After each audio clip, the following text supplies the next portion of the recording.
Hello and welcome to the Poetry Exchange. I'm Fiona Bennett. And I'm Michael Schaefer. Nice to be with you, Fee.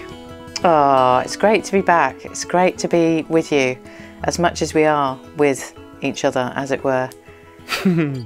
It's just the distance and the transport now for us, isn't it, really? Yeah. I've been getting out and about in my van, so, you know, the transport is becoming more possible, Fee. Ah, that's what we need. It's got a new exhaust on it. It's running like a dream.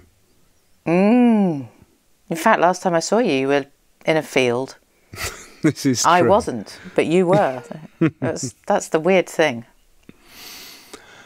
Now, Fee, in our last month's episode, we announced a competition to win a rather beautiful print made by our friends at Doozy's Studio, and it was it related to the episode about prayer, the Carol Ann Duffy poem that was brought to us by Tricia. And we asked people to let us know what their favourite Poetry Exchange episode had been of the nearly 50 that we've had so far, and why.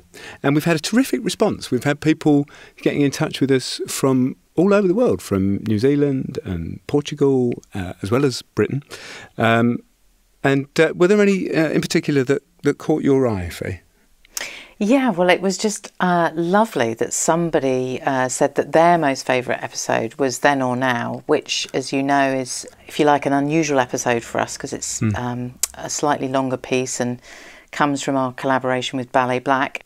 Anyway, they said my most favourite episode was Then or Now. I can't tell you how many times I've listened to it, daily for at least the first week. I like that you do the podcast monthly. It keeps me checking and waiting for the next one. In this instant, and then this is great, in this instant and disposable world, I get to feel a little jump for joy when I see another episode posted. Oh, how lovely. That's really nice, thank you. It reminds me, Fee, of when you and I were first talking about making this project and this turning it into a podcast, and just an awareness that what we were sort of looking to create was a kind of quite a quiet, reflective space. You know, you kind of have to take a little bit of time out. I know some people listen to it while they're running, but it does kind of take you somewhere else a little bit. It's, maybe just a more reflective space, perhaps. Having said that, Michael, are very committed. Both of our new trustees are very committed, but I'd just like to report to you that one of them sent me a message late the other night saying, I really wanted to listen today and the only way was to do it whilst cleaning the kitchen and being introduced to my daughter's new boyfriend. So that was a less focused opportunity to listen, but nonetheless they managed it. Well, that's some serious multitasking. Yeah, that's great. I know. Well, without further ado, we should announce that the winner of this beautiful print is Kevin Taplin from Norfolk. Kevin will be sending this print on to you. Kevin's favourite episode is Turns by Tony Harrison, a poem that's a friend to Maxine Peake. You can listen to that one, that's in our archive. He says, it became a conduit back to a hard yet rosy world where integrity was more of a cornerstone than it appears today. Thanks so much, Kevin. Thanks to everyone that's entered. Congratulations. I really enjoyed that, Fee. I think we should do more of that. So as I was thinking, Michael, about being with you today, we've got another great conversation coming up. Very different poet, very different story to our last episode. But there is actually a connection that just struck me as I was thinking about coming on to the call to talk to you. And our last episode with Stephen Beresford speaking about vers de société and that conundrum of whether you can be alone or whether you should go out to the party that you've been invited to, which it's just such a perennial issue for us all, isn't it? And it's sort of been foregrounded a bit by the coronavirus situation where, in a sense, we've been denied that as a choice, and now it's kind of coming back on as a choice, but it's got all these restrictions. Anyway, that was all fascinating. And this month's episode features a poem by Emily Dickinson, who was well known as a recluse, but for whom also I think, you know, it was very much a condition of the genius that came out of that quiet, a very fiery spirit, but a kind of, the quiet space of being less social. So just interesting, all these poets and poems and writers and questions of whether we should be socialising or taking our time alone. How are you with that, Michael? I was in my van for 10 days on my own, and I did quite enjoy it, I'll be honest. Yeah. I need both, you know. I need both at different times. Sure. So you'll be listening to myself and Fiona talking about Hope is the Thing with Feathers by Emily Dickinson, the poem that's been a friend to Lucy. So Lucy, would you just give it a read aloud for us? Yeah, I'll give it a go. Hope is the thing with feathers that perches in the soul and sings the tune without the words and never stops at all. And sweetest in the gale is heard, and sore must be the storm that could abash the little bird that kept so many warm. I've heard it in the chillest land and on the strangest sea, yet never in extremity it asked a crumb of me.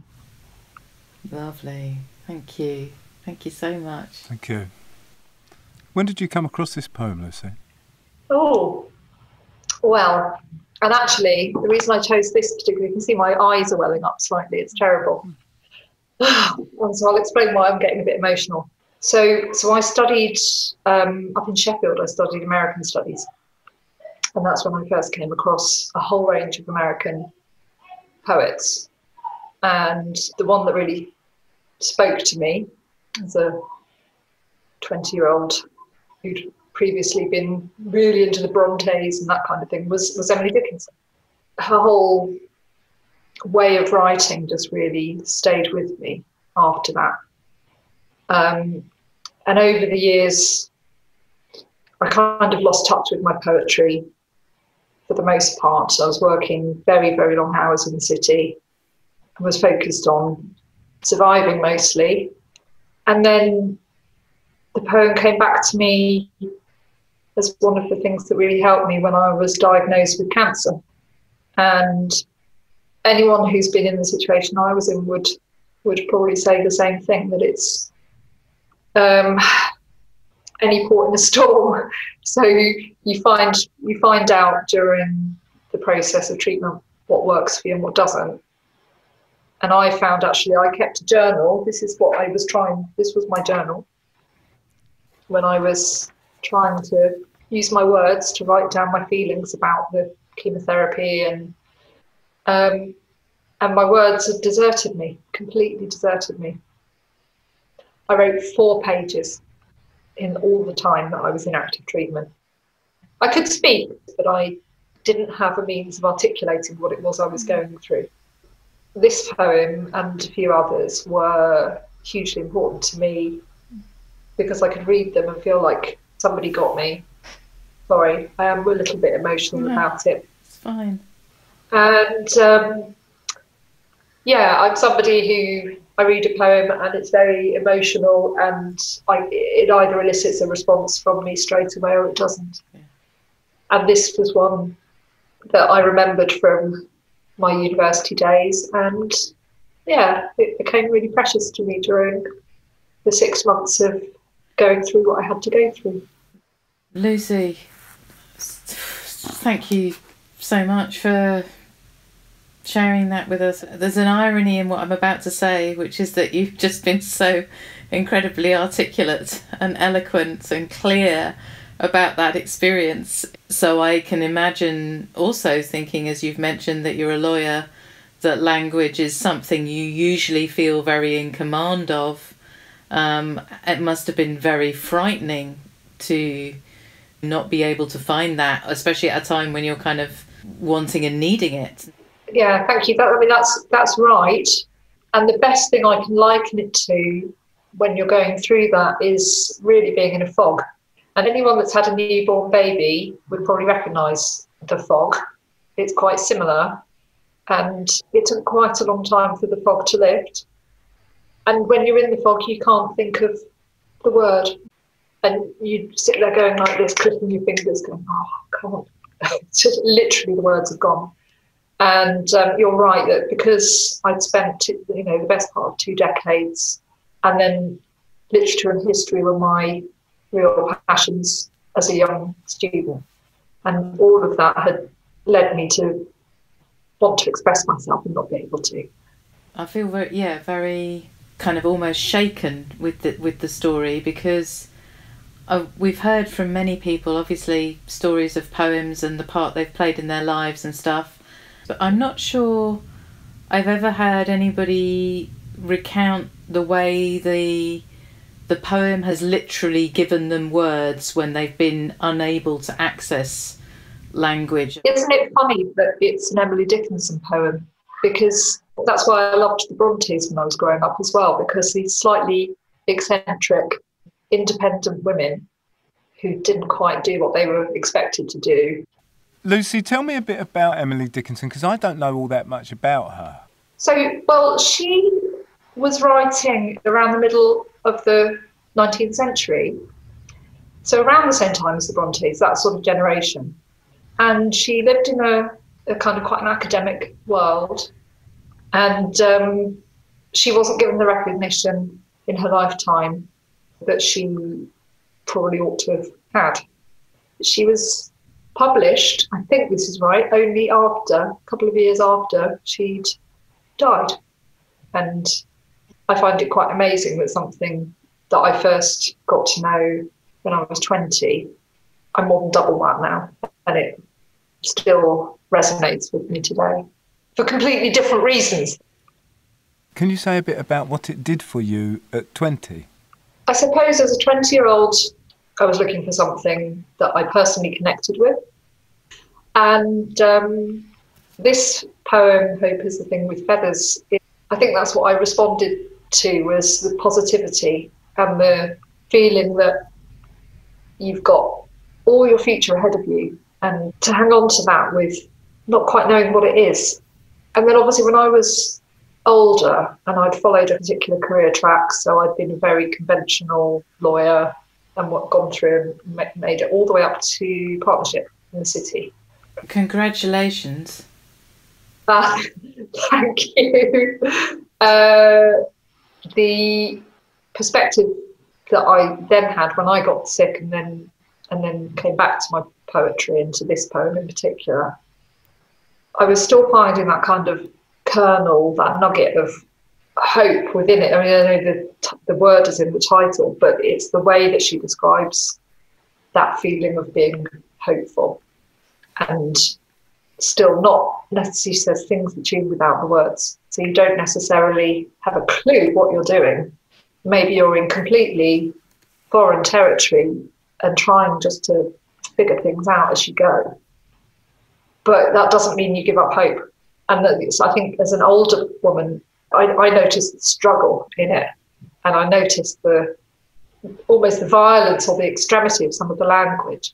And this little bird kind of warbling along and sort of trying to figure out how to survive the storm. And that to me speaks in a very different way. I didn't have a clue about any of that when I was 20. I love that image, sings the tune without the words. I think that's brilliant, actually. It's such a brilliant image, isn't it? The bird, as you say. I always think when you see birds flying, especially in the wind, I just think, how is that tiny little thing is holding a course in all this buffeting, you know? And isn't it brilliant that she doesn't call it Hope is a Little Bird? Yeah. No, I think you're absolutely right. She doesn't say immediately, oh, it's just a bird and here's my metaphor. She gives it this persona, but actually, it could be anything. It could be an angel. There's all sorts of things, but the thing is a very, it's a word you sort of think of a thing from the swamp, or that is slightly sinister, and it perches in the soul. So it's just this kind of thing that's lurking inside you and you can't do anything about it, and it's got feathers. So that's not necessarily the most comfortable image to start with. No. So actually maybe that's, at the beginning you're not meant to feel especially like, oh, this is going to just be a nice little walk in the park, la la la la la. I think she's making me slightly uncomfortable at the beginning, and to escape from that, well, in my head this is how it works, you sort of go through the singing the tune without the words, so the musicality of this little creature, and you think, okay, that's not so terrifying. I think this is going in the right direction.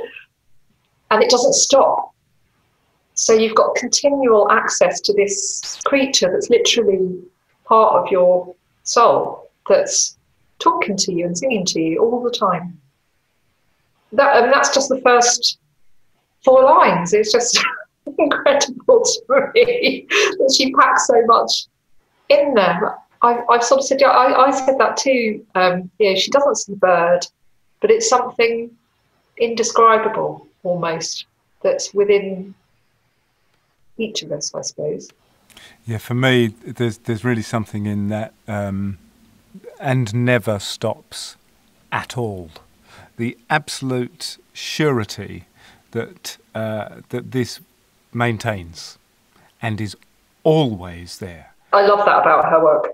It's not the words on the page that are difficult to read. She doesn't start spouting ancient Greek. She's using normal language, and it's just the way she combines it and creates these images that I just absolutely love. I'm interested in how the poem came back to you. How did it come back? I think in that situation, one thing you finally have is time, more than you can deal with. And it's a terribly modern thing. I got fed up with just watching Netflix and engaging on social media and that kind of thing. And I sort of deliberately took a step back from that.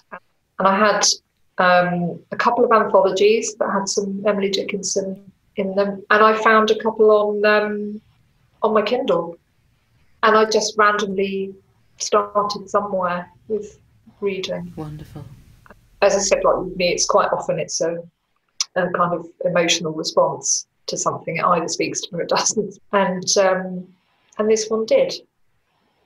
So yeah, I suppose that makes it doubly positive for me, in that now I'm back in the world of creative language in a way that's much more positive. But also now, well, I have up days and down days. I've decided it's okay to have time where I'm just quiet and reading and trying to properly look under the cover of something and think about it.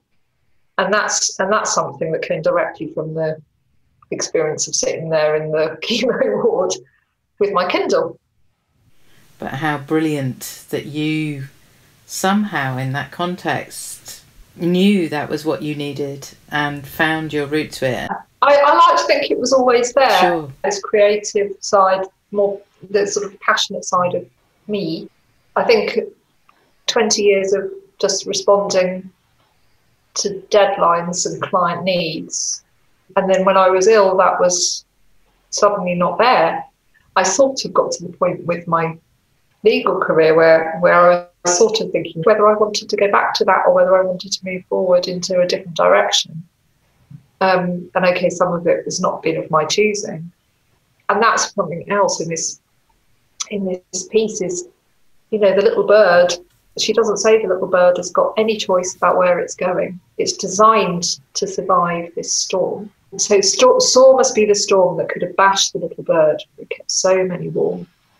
And the little bird is getting blown around all over the place, and it doesn't necessarily have a clear course. And that's kind of okay because you're not alone. The bird isn't actually alone. We're with the bird, and the bird's with us. Can I ask you what the last stanza means for you, or what resonates particularly strongly for you about the last stanza? which is extraordinary where she takes it to. Where it starts with this very inhospitable, you're in the chillest land and on the strangest sea, you're in this really weird place and it's freezing cold. And that I respond to that a lot. And the extremity, never in extremity.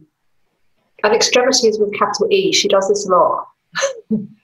Extremity is not just a word. It's a force of nature that kind of is battling against you. And there's you and there's hope. You know, you're asking a lot of hope to keep with you and to keep singing. The amazing thing is you're not being asked for anything. It's literally life and death. And the same for this little bird being bashed around. But you're not being asked a crumb. And a crumb is a tiny little morsel of something. So you've got this massive concept of extremity, and then you've got this tiny, tiny little crumb. And you're not even being asked to give back. So, yeah, she does go to the extremes, and maybe that's what I respond to the most in her work is she doesn't shy away from hard things and then tiny, tiny little things at the other extreme. And the contrast I just find exciting. Yeah. Yeah. You know, I really thank Emily Dickinson for staying with me all these years, because it's, you know, it's okay to feel extreme things and to suffer and to go through extraordinary things. And that's okay. The extremity of life sometimes is okay, and hope's there and it never goes away. It keeps singing, and it never in extremity asks a crumb of me. It's a constant. Emily Dickinson. Hope is the thing with feathers. Hope is the thing with feathers that perches in the soul and sings the tune without the words and never stops at all. And sweetest in the gale is heard, and sore must be the storm that could abash the little bird that kept so many warm. I've heard it in the chillest land and on the strangest sea, yet never in extremity it asked a crumb of me.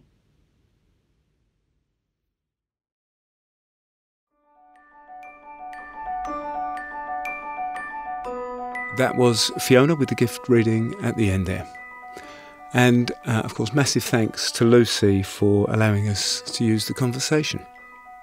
Brilliant, Michael. I just absolutely loved listening back to that, and indeed remember very well the power of that experience of being with Lucy, even across the distance of miles and through the screen of Zoom, but how powerful it was to hear her story and to be with her with that poem. And I think it really honours the strength of Emily Dickinson's work, because she had these such a compact form, these short, relatively short lines, short stanzas, kind of small blocks of poem, which were absolutely just blow you out the water somehow each time.